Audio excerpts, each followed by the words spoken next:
अपक्ष उमेदवार विठ्ठलराव चोपडे यांची आज सिट्टींच्या दंडनाटात पदयात्रा काढण्यात आली। या पदयात्रेने चोपडे यांनी प्रचारात आघाडी घेतली आहे।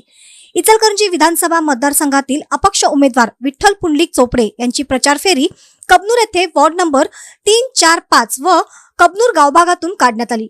यावेळी चोपडे यांनी मतदारांशी संवाद साधताना त्यांच्या समस्या जाणून घेतल्या। प्रस्थापितांनी कबनूर नगर परिषद करण्याचे आश्वासन दिले होते, पण ते त्यांनी पूर्ण केले नसल्याने संताप व्यक्त केला। यावेळी महिलांनी दारोदारी अपक्ष उमेदवार विठ्ठल पुंडलिक चोपडे व त्यांचे खंदे समर्थक अशोकराव पाटील यांचे औक्षण केले व त्यांच्या पाठीशी राहण्याचे वचन दिले।